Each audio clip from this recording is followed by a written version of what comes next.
Welcome to FinanceFeeds Podcasts. FinanceFeeds is the world's premier interactive Forex industry news source, providing the latest insights and current affairs from within the online trading industry worldwide. Enjoy our latest podcast episode.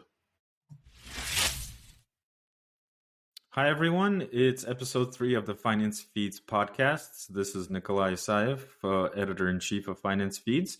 I'm joined today by Elina Pedersen. She is the co-CEO and chief revenue officer of your Bourse. Elina, welcome. Thanks for joining our podcast. Hi, Nikolai. Thank you very much for inviting me. You're welcome. Always a pleasure to speak with you. So the last time we saw each other was actually in Cyprus earlier this year in June at the IFX Expo. I remember that event being sort of very, very hectic, chaotic, and busy for me, in a good way, of course. Wondering if you had the same experience. Oh, most definitely, yes. To be honest with you, I think after COVID, the events, they were always good, right? But I think they became a lot more intensive in a way, and conferences such as IFX or FMLS are always a great way to stay in touch with, existing customers and to finalize onboardings with new customers, or meet potential clients.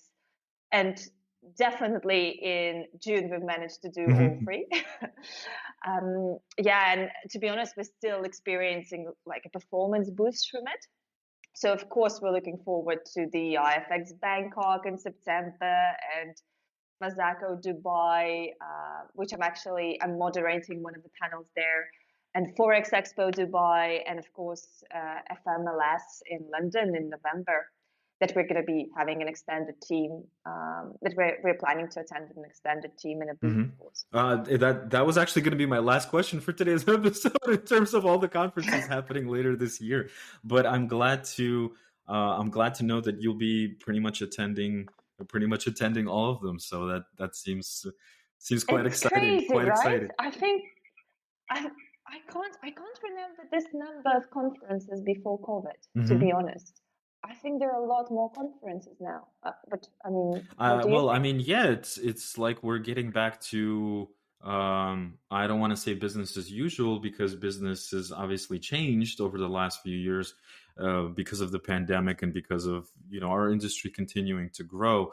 I think also we had the summer months after the IFX Expo, right? So you had sort of July and August. We're at the end of August now, and it's sort of like time to get back into the office for those that work in offices, and for a lot of us to get back from vacations, right? So it's kind of like the fall winter activity in our industry picks up, and so yeah, it looks like lots of work to be done in the coming months. In the coming months. I wanted to ask you, so in this time between June when we saw each other, now it's the end of August, it's almost September pretty much. How has your summer been going? And more importantly, kind of how's summer been going at your Bourse? Are there any exciting developments that have happened at your Bourse over the summer, or perhaps during the summer you guys are working on some specific projects or new services for clients, that will be released sometime later this year? Every time we speak, you ask that question, and the response is always the same, to be honest. We had plenty of developments over the past 2 months, and I'll be honest, our speed of development and quality of code still fascinates me to this day. So the expo was in June, and we're at the end of August now. And since then, we've added corporate actions to the portal. We've added dynamic leverage. We've added a new commission module. We completely redesigned our data structures. So our reporting and analytics tools and risk management tools are a lot more powerful.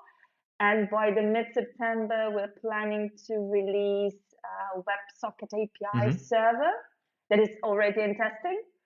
So yeah, we've been busy. We've been very busy.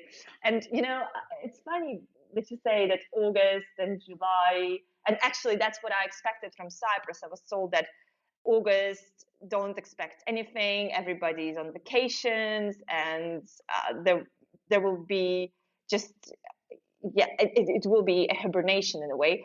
But no, it's been very, very busy. And most amazing part of it is that when I think of what we develop and how quickly we develop it, we're talking about production ready code. And I've never met a software development team this efficient before. So yeah, I'm still fascinated. And in terms of like the development team that you just mentioned, those are in-house specialists, right, or experts that work on your stuff, right? You're not outsourcing this type of work. No. So yes, those are in-house guru gigs that we hire. Of course, we are very, very flexible. So for the right, and we are always ready to hire a new person. Use this as an ad, as a job ad. But yeah, we really are looking for the right talent consistently, and as long as and we don't hire, I'll be honest, we don't hire any juniors. So all of our developers are architect guru level. And I think that's, on one hand, we're flexible, so we're happy to hire anywhere in the world. I mean, but in general, like, they provide a crazy speed of development. And this is something very new to me and amusing, because everywhere I worked before, it would always, how software development projects just keep dragging on, and then you kind of think you plan it for 6 months, and then it's 8 months, and then it's a year, and it keeps dragging on. Never happened before. And this actually kind of relates to another question that I wanted to ask in terms of where your office locations are for your Bourse. You did mention, like, for the candidates that you do hire for your software development and things like that, that you are ready to really hire such employees anywhere in the world. But I wanted to know, currently, is the way that things are set up, are people domiciled in offices? And if they are they domiciled in like Cyprus, let's say, or somewhere in Eastern Europe? I just guess maybe we never discussed that in terms of your Bourse. Yeah. So we do have offices, of course. So we have one in Tallinn, Estonia. That's where I'm originally from. And we have one in Limassol, Cyprus. But we also had an office in London, but during COVID, our lease ended and we didn't extend it because it didn't make sense. But we will reopen it early next year, I think. We are very flexible. We can, if people want to move relocate to those countries, we're happy to do that. But we also have some employees who prefer to stay wherever they are. So we are in general, quite flexible for the right candidates. I see. And in terms of the pool of candidates for different roles at your Bourse in Cyprus versus Tallinn, let's say, hypothetically speaking, maybe, or maybe you can speak from personal experience. Do you feel like the quality of candidates in the two cities and then in the two countries is different? Is it equal? Do you find that Cyprus has more qualified candidates for the positions that you need filled? And because we could say hypothetically, I think that Cyprus, in particular Limassol, historically has been a city where a lot of fintech or just technology firms in our industry have been located. I'm wondering, is it the same in Tallinn in terms of the history of the sort of the Baltic countries, education in those Baltic countries? How does the pool of candidates stack up or compare? It depends what we're looking for. I'd say that both markets are highly competitive. So if you're looking to hire a developer in Estonia, you'll be struggling because you will be competing with companies such as Pipedrive and Bolt and TransferWise and all the other different unicorns, for a country that has 1.3 million people. That's a very, very competitive market, but the quality of candidates is high. Now, in Cyprus, you probably won't get that quality of developers. But if you're looking at people who work in operations, the quality is very, very good. And if you think again of a relatively small country, then yeah, I mean, it's a lot easier. At least that's been our experience. I'm happy that we've opened an office here because it's a lot easier to find very good quality individuals who work in operations. With MetaQuotes being here as well, you get a lot of professionals who are very good in MetaQuotes product as well. I see. Interesting. I also wanted to ask you, because your Bourse obviously deals with, it's a completely multi-asset offering, right? So FX, FX, CFDs, et cetera, crypto as well, right? I wanted to ask you about the so-called crypto winter, as it's been labeled. This is something that I've asked my previous guests as well, and plan to continue asking my future guests on the podcast, whether or not you agree or disagree with this sort of characterization of what happened with crypto prices or crypto assets and everything else in between in the crypto sort of industry, right? Whether or not you agree with the statement that it's quote unquote a crypto winter, because some of my other guests actually don't see it that way. They don't agree. They actually think that this right now is it presents certain opportunities for everyone. On the one hand, it's kind of like we can learn from some of the mistakes that have been made, more broadly speaking, right? With decentralized finance, with maybe crypto lending, right? We can name companies like Celsius, Third Arrow, or don't remember exactly what the other companies are called, that are facing significant, let's put it this way, difficulties right now in terms of staying solvent. And this is outside of just general price weakness in crypto assets across the board in the last few months. So is it a situation you think where we can learn from mistakes? I'm not saying that particular people or companies made mistakes, but just in general.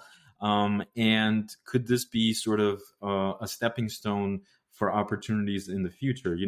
Most of the time we learn from our mistakes, we improve things going forward, and hope for, kind of hope for the best. What's your opinion of everything that's happened with crypto over the last several months?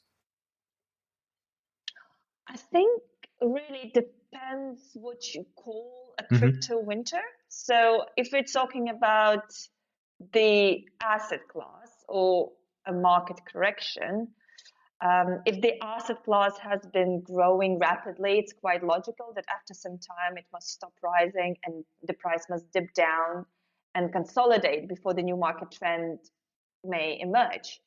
And I think nowadays crypto is just another asset class because it's been widely included in trading portfolios alongside traditional assets. Therefore, it started following the traditional market flows.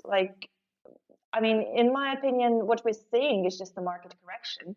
If you are referring to crypto winter as in the extinction of crypto as an asset class, or being banned or not being attractive or having no future, then I would strongly disagree.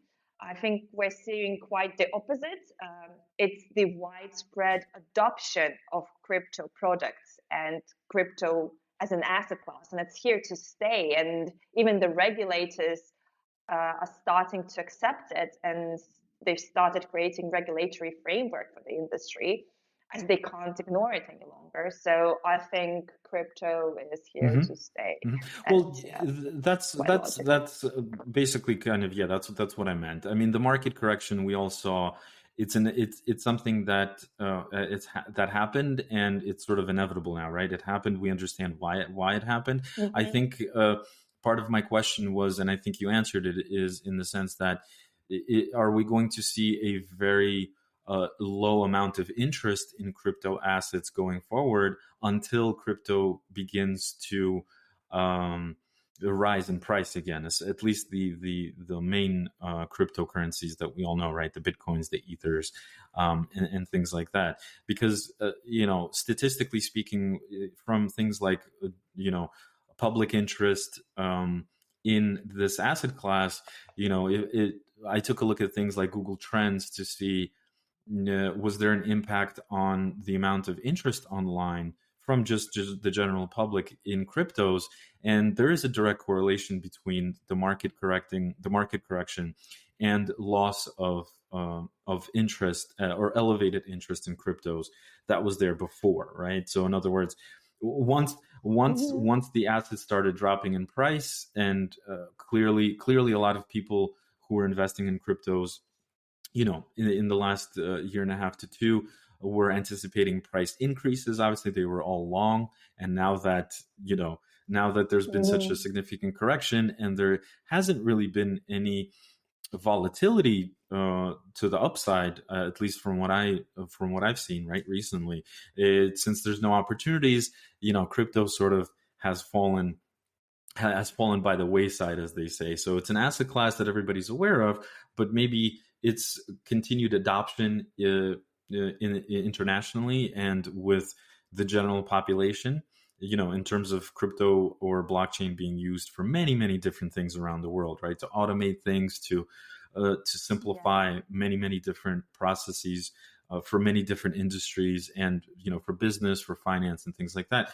Is it sort of taking a step back, and are all of those efforts sort of slowing down?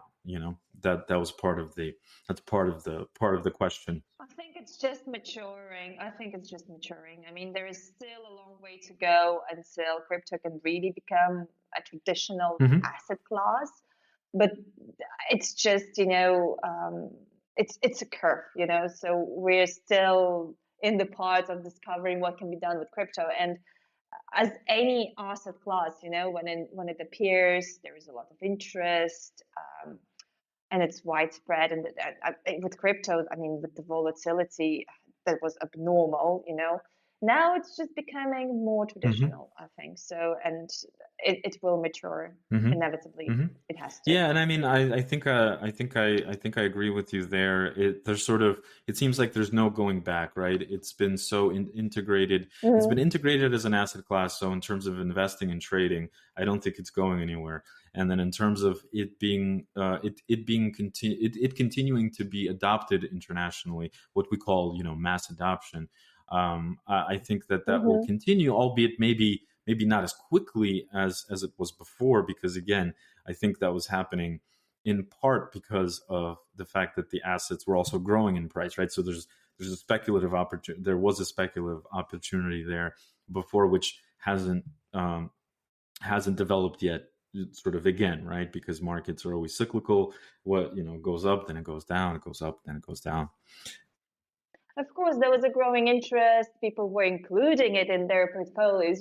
When it's included already, it can't grow any further, so it must correct the price. Yeah, exactly. So I wanted to ask you some personal things, if you don't mind.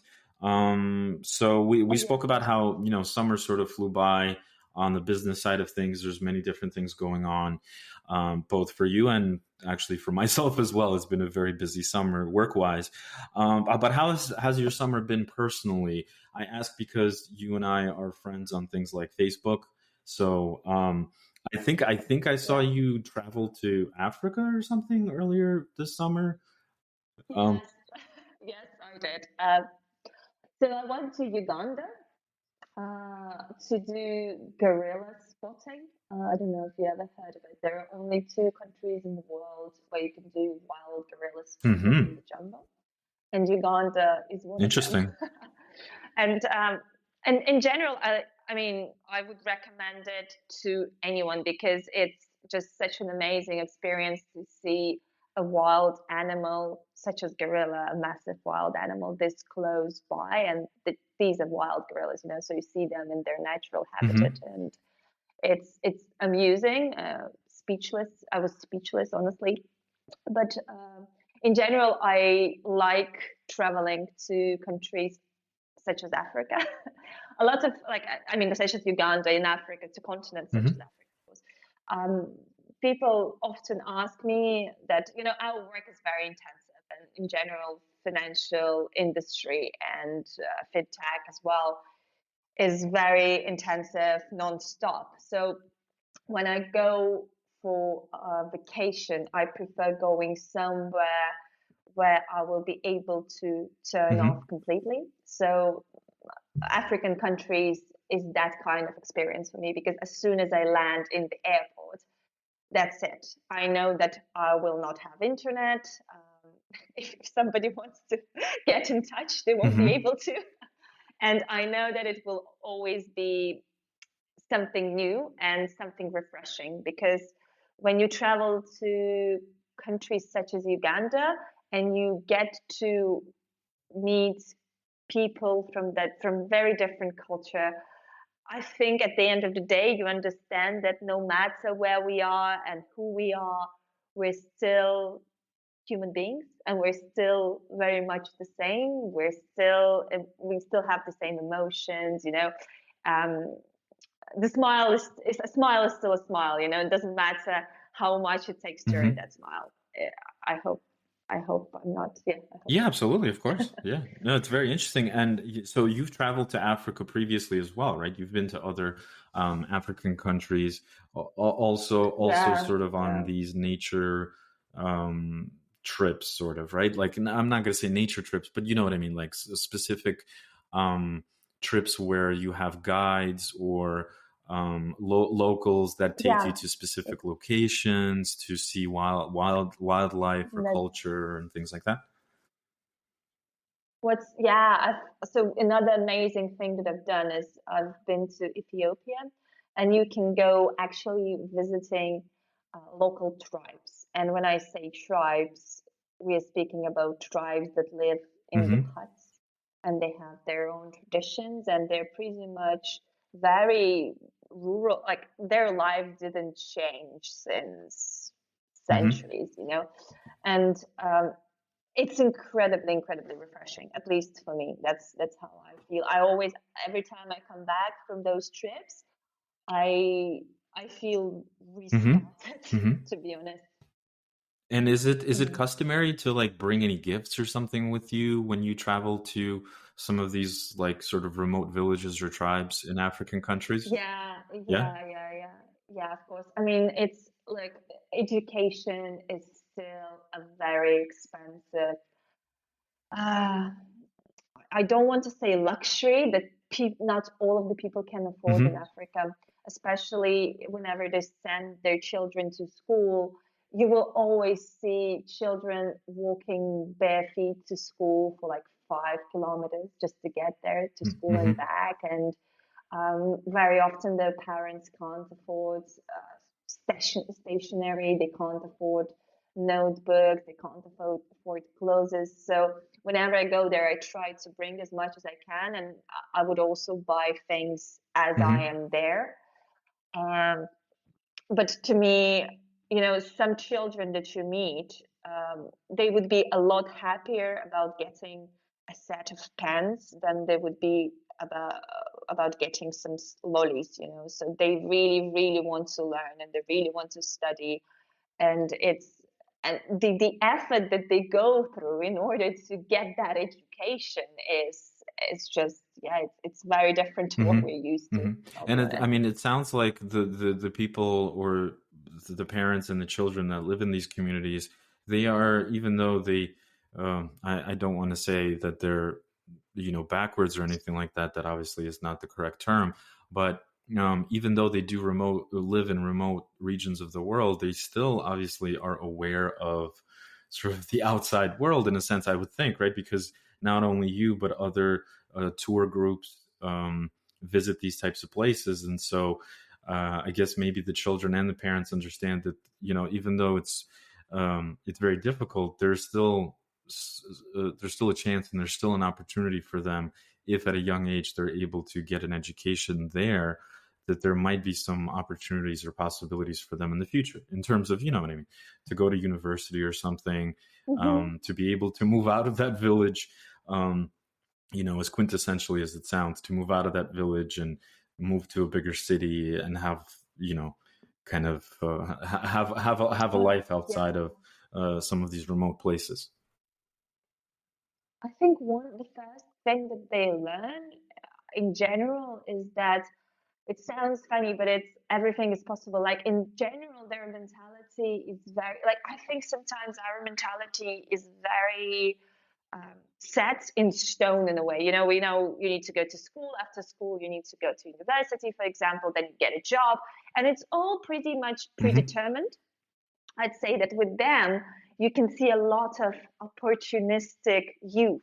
So you would see a boy, who goes to school has to walk 10 kilometers to school barefoot in order to get that education. But early in the morning, before he would go to school, he would actually help his parents with the cattle or working the fields, for example. And then after he would come back, and this is a true story. There was a boy, I think he was 11. He was carving gorillas out of wood. Yeah. So he would carve, and it's a very beautiful gorilla, to be honest. I mean, I think he has a fantastic skill, He was carving those gorillas out of wood and selling them for like $1 or whatnot. And he was happy with whatever you give him, as long as, he can feed his family for a week for that money. He can buy like a pack of rice, whatever. And they find ways to earn money. And when we were talking to our guide, he said, well, that I was actually carving, you would see them riding those wooden bicycles. They look like a bicycle, but technically it's a scooter. So he said, oh, I could carve that bicycle. It would take me a month, but I would sell it for $50.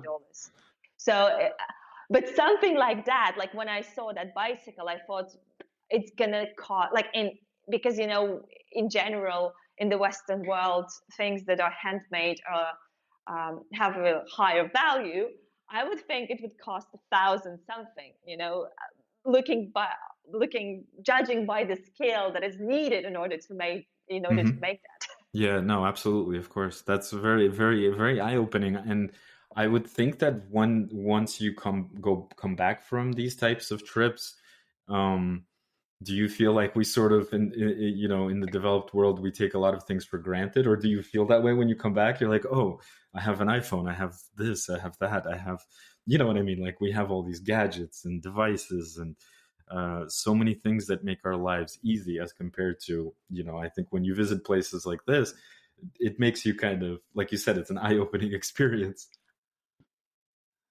I wouldn't say, I can't say that we take things for granted. I think we're actually stuck a lot more than people who have a more rural living, because they still experience the same emotions we do, right? So we all have the same emotions. We're still ultimately happy or unhappy.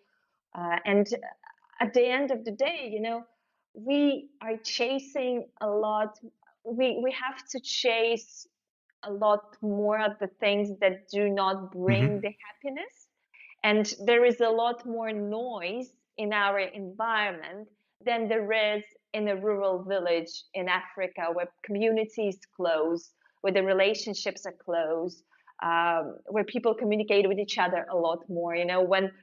When children are playing together all the time and families are watching the children together, our families are smaller. We don't get that connection with the community in general.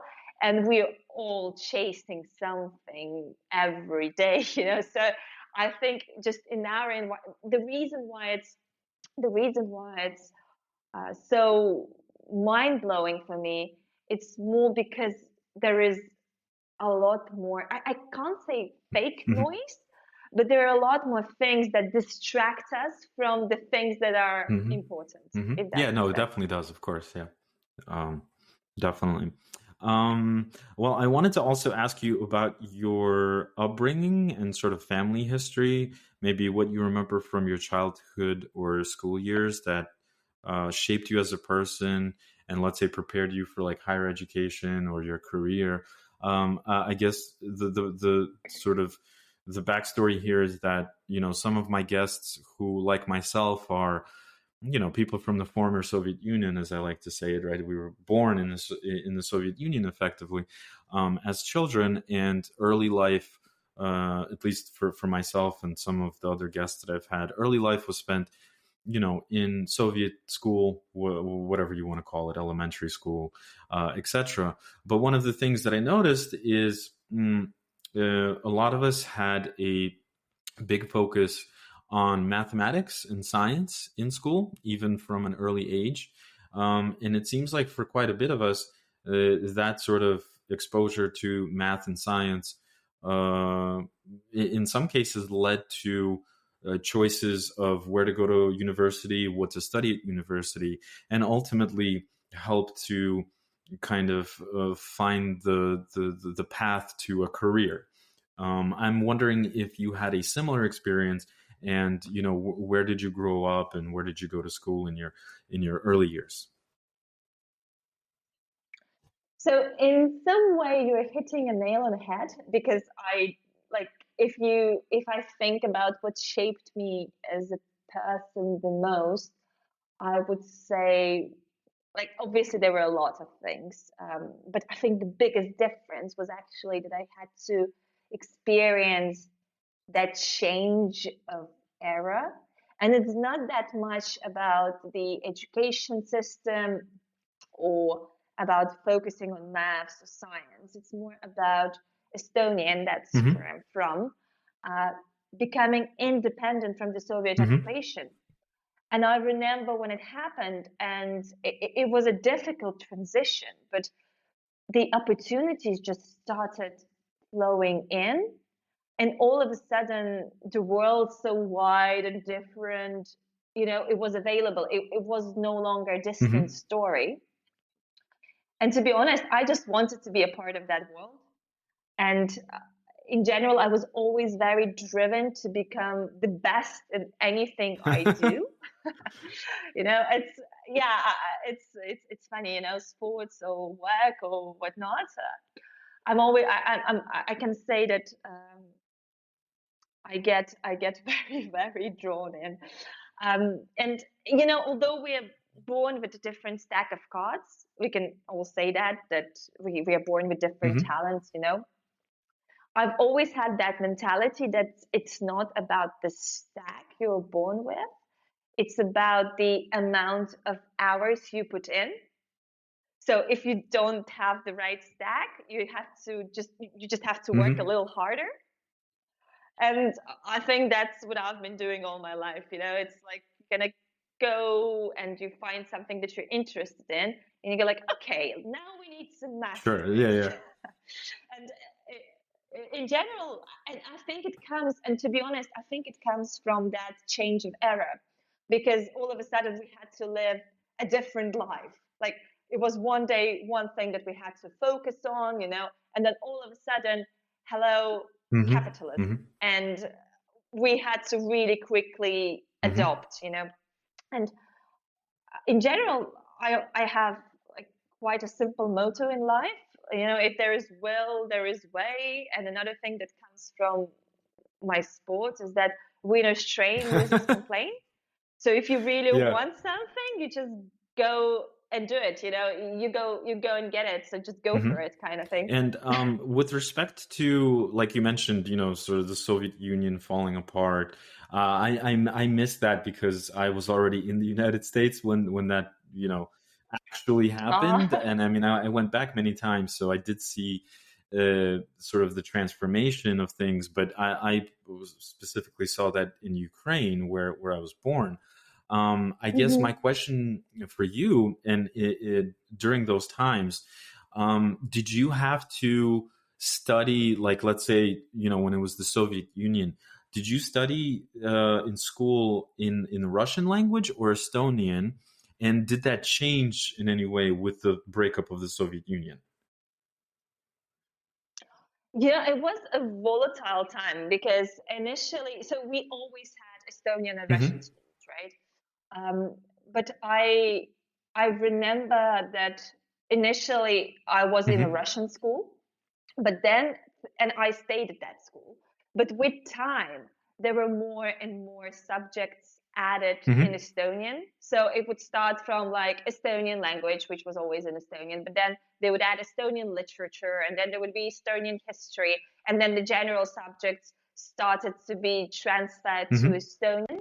There's still Russian schools in Estonia right now, and I guess it's a political matter, but I think Estonia is still really good with in general providing this, freedom of speech. So, and in general, allowing people to maintain their culture. So there's still Russian school, there's still governmental Russian schools, public schools that are in Russian, but they do have quite there's numerous subjects that are in Estonian. So I would say the integration program in general is really good. Although 30% of Estonian population are still Russian. I mean, they say they're Russian, but majority of them speak Estonian. Interesting.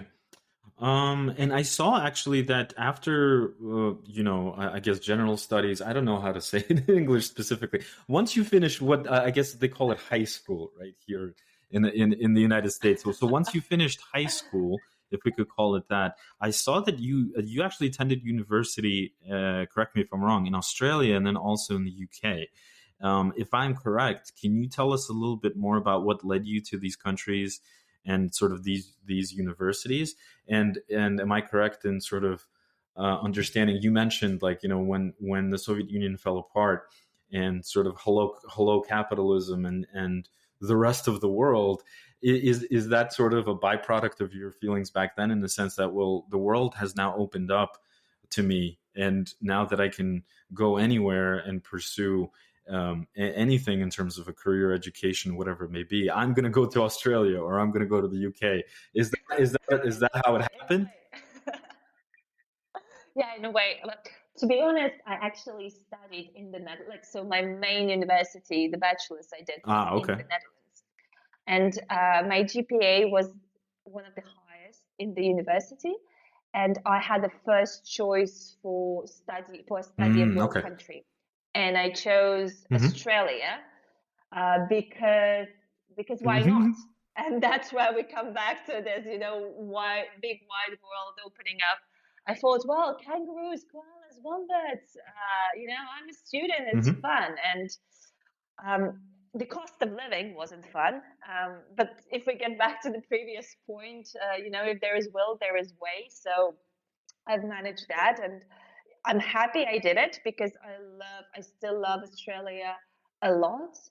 And I had several job opportunities offered to me there, but I would never take it. And the main reason is because I'm so closely connected to Europe and all of my family is here, that I'm happy I've done it when I was a student, when there was when there weren't any strings attached, because it would have been a lot more difficult to do it. I did my executive MBA in the University of Surrey, so in the UK. And again, to be honest with you, it was just, a trendy thing to do, executive MBA. And my friend Alexander Tahilov, who is still an owner of Admirals or Admiral Markets in the past, he really convinced me to do it. He just said, you really need to do it. He is very academical, and he thinks that everybody should study and do doctors, I think. So thank you, Alexander. I'll send you the link to this podcast. I have a piece of paper that says I have an MBA. But I really think that, the best experience you can get is hands-on. And I mean, unless it's something very academic, but in general, especially in our industry, I don't really think you need a university degree. It's a good thing to put structure in place. That's actually interesting that you say that, because right now in the United States, there's a big debate going on whether or not the 4-year college degrees really make that much sense for people going forward. And part of that discussion or debate is centered on the fact that the cost to attend universities in the United States has become prohibitively high, right? So if you don't have the money to study, especially at the most popular or the most popular and the most famous schools like the Harvards and everywhere else, if you don't have the funds to attend these schools but you are accepted, you essentially have to take out loans.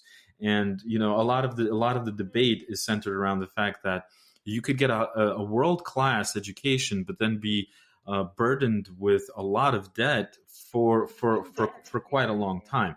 I don't think that that's necessarily the case maybe for Europe these days, or maybe probably even Australia. But it's interesting that you bring up the point that, specifically to our industry and sort of the subsets within our industry, the retail side of things, the institutional side of things, and then the fintech side of things, where your Bourse is the professional and competent company that provides services. I have to agree with you. It seems like even for myself, I attended university. I didn't get a particular degree that was focused on finance or economics. I would say it was kind of like a very broad humanities degree, actually. And going into the Forex industry was something that happened by chance for someone like me. And once I actually entered the industry, and that's where I think you're right, there's so much hands-on experience to learn and to gain by working at a company in our industry, that perhaps it doesn't make sense to have to go to a 4-year college or university, because again, are you really going to be applying that knowledge and those things that you learned at that university to the hands-on work that you need to do, at whether it's a retail brokerage, an institutional brokerage, or a technology provider or something like that? It's an interesting debate. I think that's something that we can maybe touch upon in another episode, which I'm sure we'll do with you later on, and maybe we can go a little bit more deep into this question. I think as long as you're passionate about what you do, you will succeed, and it doesn't matter if you have a university, unless you want to be a surgeon, right? It doesn't matter if you have a university degree or not. You can be successful. What we're really learning in the university is to do research and to work independently and in a team. And that's, I think, the most basic skill you can also learn in a company. Yeah, absolutely, of course. And you did mention Admirals. It's today the company is called Admirals. Previously, I think it was called Admiral Markets. That's how most people probably know it. That's right. That was actually going to be one of my questions. You have quite a bit of experience working at Admirals and in different executive roles, and that was going to be one of my questions. Is did that experience at Admirals, like the hands-on experience, which I'm sure you got a lot of, did that influence your sort of future move to your Bourse, or did your Bourse maybe even somehow come out of some sort of synergies or developments while you were at Admiral Markets, and it kind of made sense for you and other stakeholders to launch your Bourse? The reason I ask is because I see this happening quite often in our industry. One business will lead to the development or the sort of the birthing of a different business, especially when it makes sense from a commercial standpoint and from, let's say, like in a human resources and operational standpoint. I think you can call it a synergy in a way. So Alex, my favorite Alexander, who I've mentioned before, the owner of Admirals, he introduced me to Andrei Vidikin, ex-owner of Alpari Group and the owner of your Bourse, and the visionary and the ideological inspiration behind the whole project. And as you know, he's my husband as well. So, you can call it a synergy. I've been offered many jobs in the past 7 years, but my answer is always the same. I'm honored, but I can't. That's great. So, that's great. So yes, I mean, you could say Admiral had a role to play in me being with Andre and me being a part Hmm. of your bus. Because initially it was just, a business I meeting. see. That's how we met. But I love everything behind your bus, and indeed having a past exact role and experience in a brokerage is actually the main key to our success, because we understand our clients on quite a Hmm. different level, and we can deliver what they really need and what makes the difference to their business. And I think you can only do that if you had that experience in a Sure, broker before. absolutely, of course, yeah. And so in other words, it's professional and personal synergies that happened in your Yes, in yes, your life yes, that yes. sort of led up to where we are today. That's awesome. That's great That's, to hear. I mean, listen, if that's if right. on the professional side we all communicate and cooperate and you know work together, on the personal side, why not? I mean, that's great. I was actually that leads me to my next question. Does how does your husband sort of let you off the hook so often with equestrian and riding horses? Again, I ask because I see this on my Facebook feed. You ride horses a lot, as far as I can see, and I wanted to ask you. My question is really a little bit general in terms of how does Elina sort of zone out, refocus, decompress from work. Is equestrian sort of the sport for you? Is that where you spend your time riding horses, caring for horses, and that's a hobby of yours that lets you kind of get away from the world and reconnect and things like that? Yeah, most that like I do ride. I do dressage actually. It's an Hmm. Olympic sport. It's hard to call it a hobby because I own Oh, trains and wow. horses. Yeah, it's a passion indeed. And to be frank with you, it's it's the one thing that really makes me Hmm. tick. So it's something that is very, very Hmm. important to me. And it seems like a very labor intensive, or maybe even an expensive sport, right? I mean, like 20 horses. That's You have to house them in stables, right, and things like that. Or Yeah. is it so many horses because there's a and again, you don't have to answer this if you don't want to. Is there a business aspect to this as well, in terms of training some of these horses and then selling them for to someone who is, I don't know, professional equestrian rider or a farm or something like this? I have very little experience with this, but I do know some other people that ride horses and practice equestrian specifically. Yeah, well, it's a bit of both. And I must say that horses are a terrible asset, though. So today you own a beast that is worth $500,000, and tomorrow it goes out to the paddock, breaks a leg, and it's a liability, and you Mm-hmm. have to put it down. So, but I love every second of it. And it's a very the feeling of being able to build a strong partnership with a 700 Mm-hmm. kilo animal when the two of you just become Mm-hmm. one is definitely worth any penny and every minute of my time spent. But that's something that I live for in a way. So, and I really wish for everybody to find something like that, because when you have a passion like that, it's a different Mm-hmm. life, I No, guess. I completely understand. Yeah, definitely. And it's sort of like a bonding experience as well, right? Because I mean, these are animals, they have a life of their own. Um, in terms of, they have personalities, I'm sure. I think I've seen in some of your videos you explaining sort of how one of your horses, like on a particular day, he's behaving a certain one way, and then a different day he's behaving differently based on, I see you riding the horse in a controlled environment, and it seems like just like any other animal, including us humans, they could have good days and bad days, right? That's very true. And what we need to understand as well is that any horse is a sportsman. So they can have, they can be stiff. And that day, it's just going to be about focusing on stretching and making the horse supple. They can have a fantastic day when they feel amazing and they're really focused and nothing distracts them. So it's really is about building that bond between the human who has to be very fit and the horse who has to be very fit, both physically and mentally.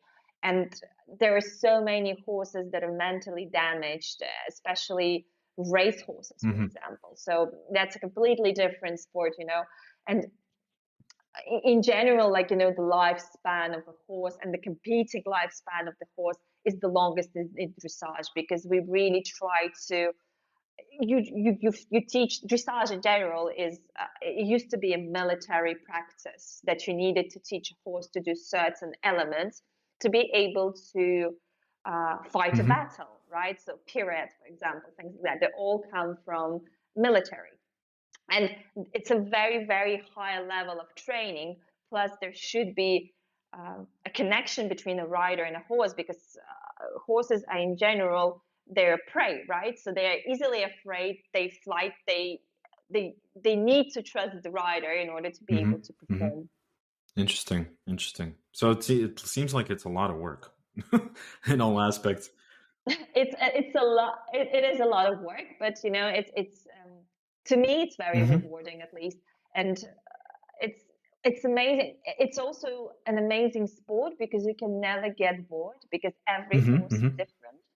So you need to find that way of explaining things to the animal, what you want from it, and training it and teaching it. And Cool.